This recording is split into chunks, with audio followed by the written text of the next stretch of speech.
खुश रहना। बार बार सोचते हैं कि और कैसे खुश रहना, बार बार ये भी सोचते हैं। कई तरह की चीज़ें, कई तरह के अनुभवों से हम लोगों का जीवन गुजरता है और बार बार उन अनुभवों में हम ये कोशिश करते हैं कि हम अपने आप को सामान्य रूप से रखें, अपने आप को खुश मन के साथ आगे बढ़ाएं। पर मानव व्यवहार के साथ दिक्कत ये है कि हम अपने आप को स्थिर नहीं रख पाते और स्थिर ना रखने का बहुत बड़ा कारण है कि जो हम अपने आसपास जो आवरण देखते हैं, जो भी आवरण है हमारे आसपास, उस आवरण को देखते हैं तो हमें लगता है कि या तो हम इसमें कहीं ना कहीं फिट नहीं है, इंडिविजुअली मैं खुद इसमें फिट नहीं हूँ, या फिर जो आसपास के लोग हैं वो इसमें फिट नहीं है, या फिर जो पूरा एनवायरमेंट है, जितनी अवेलेबिलिटीज हैं, फैसिलिटीज हैं, वो कहीं ना कहीं हमारे मन में किसी ना किसी तरह से कुछ ना कुछ प्रश्न उठाते हैं।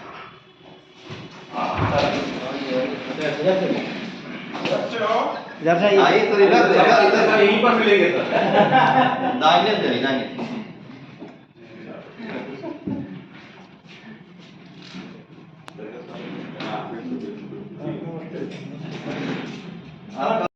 कि क्या मैं इतना कमजोर हूं कि मैं कोई भी छोटी सी कोई भी बात आई, किसी ने अगर तू भी बोल दिया, क्यों भी बोल दिया, और विचलित हो गए।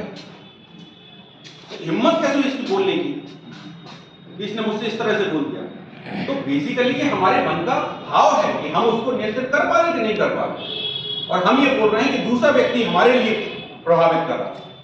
दूसरा कभी प्रभावित नहीं करता। और विद्यापीठ में तो खास तौर से आगे मैंने सीखी है, खास तौर से, कि अगर आप किसी दूसरे के व्यवहार से प्रभावित होंगे तो जीना मुश्किल होता है। शिक्षक के नाते जीना बड़ा मुश्किल हो जाएगा अगर आप प्रभावित होने लगे तो। क्योंकि आए दिन अगर आप किसी भी जगह पर हैं, किसी भी जिम्मेदारी पर हैं, तो आपको आए दिन रूबरू होना ही है उनसे, आप उनसे बच नहीं सकते कितनी भी कोशिश करें। और खास तौर से जैसे हमने बताया कीड़ा परिषद में, वहां तो कहाँ है बोल सकते हैं, इससे बड़ी में वो कीड़ा परिषद जैसे सब बोलना चाहता है ना, तो वहां भी है। तो ये चीज है। तो जैसे स्लाइड में हम देखें कि इतने सारे फेसेस हैं, इमोजीज आपको अलग अलग तरह के इमोशंस के साथ नजर आ रहे हैं। तो ये जो इमोशंस हैं, ये जो एक्सप्रेशंस हैं, ये बेसिकली हमारा खुद का निर्धारण है। तो जो यहाँ पर कोट है, happiness is not determined by what happening around you. ये मैटर ही नहीं है। मैं यही सीखने की कोशिश कर रहा हूँ, विद्यार्थी होने के नाते मैं यही सीखने की कोशिश कर रहा हूँ कि जो आपके आसपास है वो डिटरमाइन नहीं करेगा कि क्या आपको करना है क्या नहीं करना है। The second one is but rather what happening inside you.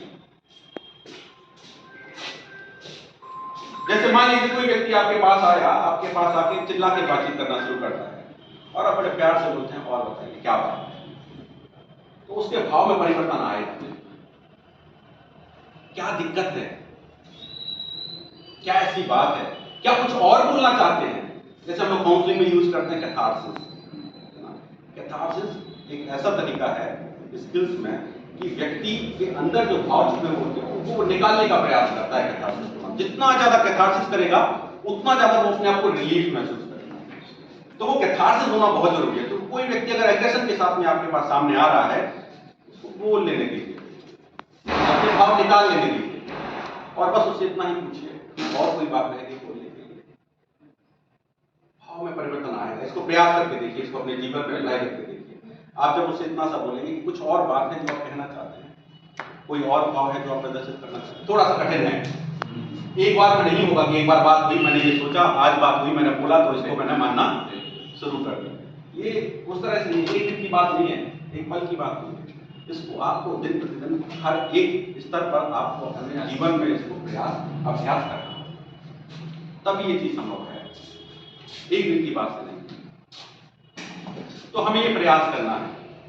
दूसरा, इसी से जुड़ी हुई एक कहानी छोटी सी आपको शेयर करता हूँ कि हैप्पीनेस कैसे इफेक्टेड होती है जो आसपास का जो चीजें होती हैं एनवायरमेंट।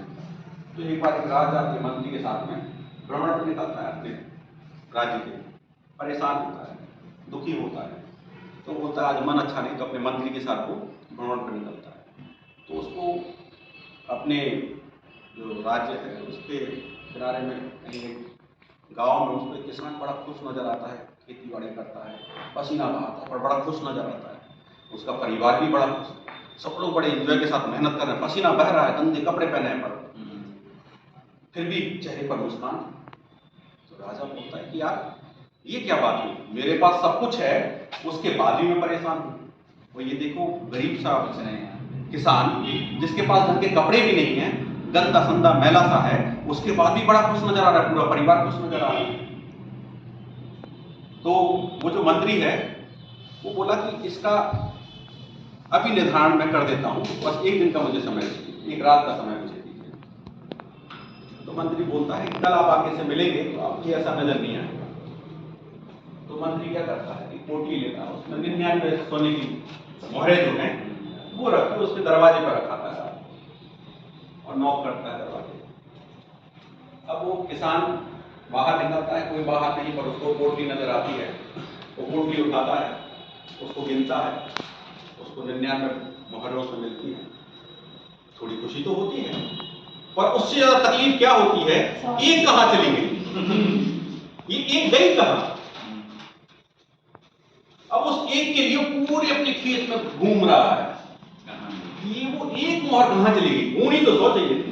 आपने भी कभी जब नोट की गिनती गिनते हैं, अगर 99 नोट हो तो अनकंफर्टेबिलिटी लगती है, उसको 2-3 बार और ही नहीं है, अरे होनी तो 100 ही चाहिए थी। इसमें कहीं ना कहीं एक में काउंटिंग सही तरह से नहीं कर पा रहा, तो बेचारा पूरे खेत में घूमता फिरता है। वो एक मोहर को जोड़ने के लिए घर के अंदर जाता है, अपने परिवार के सदस्यों को बताता है, उनसे बोलता है कि देखो तुम भी गिन के देखो।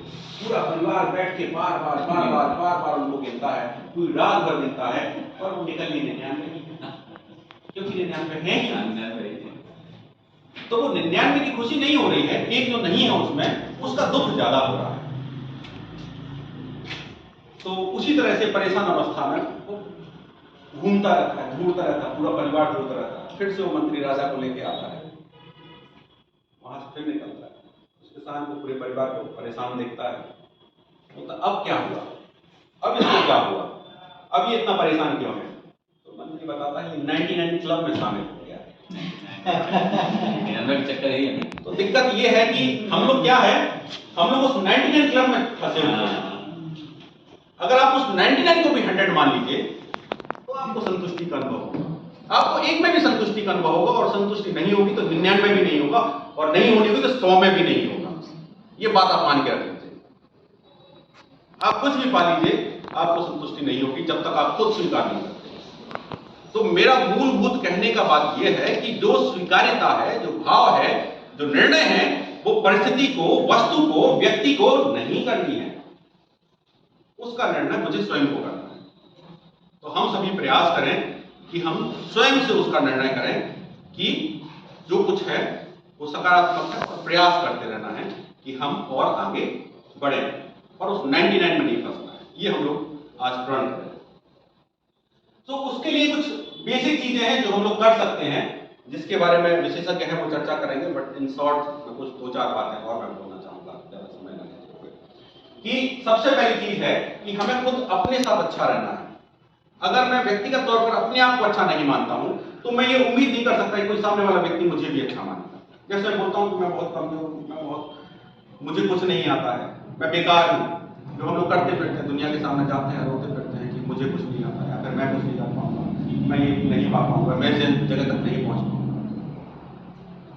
मैं बहुत निचले स्तर से उठा हूं, मैंने इसलिए इस चीज को एक्सपीरियंस किया है कि वो जो स्तर होता है वो मैटर करता ही नहीं है। एक अनपढ़ परिवार से मैं आता हूं, और अगर मैं ये बोलूं कि नहीं अनपढ़ या जो इकोनॉमिकली वीक हैं वो आगे नहीं बढ़ सकते, तो मैंने इस चीज का अनुभव व्यक्तिगत तौर पर किया है कि ऐसा नहीं है कि अगर आपका स्तर, आपके परिवार का स्तर अगर बहुत नीचे रहा है तो आप आगे नहीं बढ़ सकते। ऐसे कई एग्जाम्पल्स आपको इस सोसाइटी में मिल जाएंगे जो बहुत नीचे से उठ के आ रहे हैं और बहुत अच्छा परफॉर्म कर रहे हैं। पर जो उठे हैं उन सबको आप उनसे बात कीजिएगा, उनसे पूछिएगा, वो सब यही बोलेंगे कि वो इसलिए उठ पाए क्योंकि उन्होंने इस चीज का निर्णय किया कि उनको ऊपर उठना है। तो इसलिए ये चीज कभी नहीं मानना है कि मैं अच्छा नहीं हूं, अपने साथ में अच्छा रहना। सबसे पहले तो खुद को ये फील करना है कि मैं अच्छा हूं, तभी हम ये कह सकते हैं कि दूसरे भी आपको अच्छा मानेंगे। और बाकी चीजों को स्किप करते हुए मैं सबसे लास्ट में आता हूं, तो इन सब के बारे में चर्चा कहीं ना कहीं होगी। लाइफ पोजीशन के बारे में एरिक बर्न की थ्योरी आपने पढ़ी होगी, ट्रांजैक्शन एनालिसिस। तो एरिक बर्न बोलते हैं कि 4 तरह की लाइफ पोजीशंस हैं। वो 4 तरह की लाइफ पोजीशंस क्या हैं? I am not okay, you are okay. हम लोग इसमें फंसे हुए हैं। मैं अच्छा नहीं हूं, आप बहुत अच्छे हैं, मतलब दूसरे काम में नजर आ रहा है। तो फेसबुक पे देखते हैं ना, फेसबुक पर व्यक्ति नजर आता है बड़ा खुश है, फेसबुक पर व्यक्ति बड़ा खुश नजर आ रहा है, क्योंकि हमें उसकी खुश मिजाज वाली फोटो दिख रही है, इसलिए वो बड़ा खुश नजर आ रहा है। पर ये नहीं समझ में आ रहा है कि वो फोटो कितने पल की है। कहीं घूमने गया, आधा 1 घंटे की, कुछ मोमेंट्स की, बाकी 23 आवर्स जो लाइफ उसकी चल रही है उसके बारे में पता है क्या? नहीं पता। हम सोशल मीडिया पे हमने उसकी हंसती मुस्कुराती खेलती हुई फोटो देखी और हमने कहा कि यार इसका जीवन बड़ा अच्छा है, मेरा जीवन बड़ा बेकार है।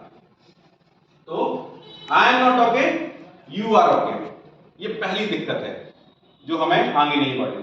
दूसरी बात, I am okay, you are not okay, सिर्फ मैं ही अच्छा हूं, आप कुछ नहीं, आपको कुछ नहीं आता, आप कुछ नहीं कर सकते, आप नहीं आगे बढ़ सकते, जो कुछ है मैं ही कर सकता हूं, सारी पावर सारी क्षमता मेरे अंदर ही है, आपके अंदर कुछ नहीं।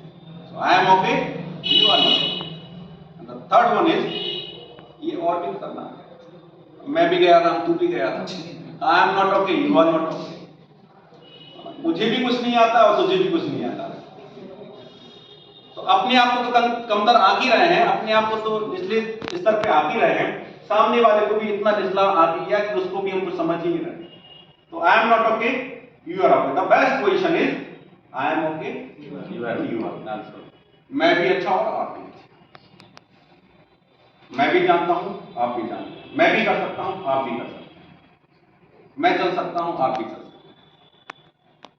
तो हमें अपने जीवन में इस दिन ये प्रण लेना है कि हम इस फोर्थ एंड बेस्ट जो कंटेंट है, बेस्ट लाइन है, इसको ध्यान रखना है। अगर इसको आप अप्लाई करेंगे तो कहीं ना कहीं आप भी खुशी का महसूस करेंगे, अपने आसपास भी आप खुशी को बांट पाएंगे। तो अपने आप को भी सकारात्मक रखना है और सामने वाले को भी सकारात्मक महसूस कराना है। और उसका सबसे बढ़िया तरीका मुझे यही लगता है कि मैं भी अच्छा हूँ और आप भी अच्छे हैं। तो उसमें साइकोलॉजी में इन जनरल कम्युनिकेशन में एक और बात बोलते हैं, असर्टिवली कम्युनिकेट करना। अगर आप चाहते हैं कि सामने वाले को अच्छा लगे, अगर आप कुछ नकारात्मक बात भी बोलना चाहते हो, उसको थोड़ा असर्टिवली बोलिए। मैं अगर सिंपली ऐसे बोलता हूं कि मैं आपसे बहुत नाराज हूं, आपका ये तरीका बिल्कुल ठीक नहीं, तो सामने नेचुरल सी बात है कि सामने वाले को बुरा लगना ही है। और थोड़ा असर्टिवली बोल दीजिए। असर्टिवली बोलता है कि अपनी बात भी बोल दीजिए, सामने वाले को बुरा लगे, प्लीज मुझे आपकी बात अच्छी नहीं,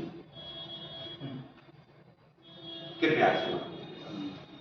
आपने अपनी बात भी बोल दी, भाव भी प्रदर्शित कर दिए और इस तरह से बोला कि सामने वाले को बात चुभे ना, बुरी ना लगे।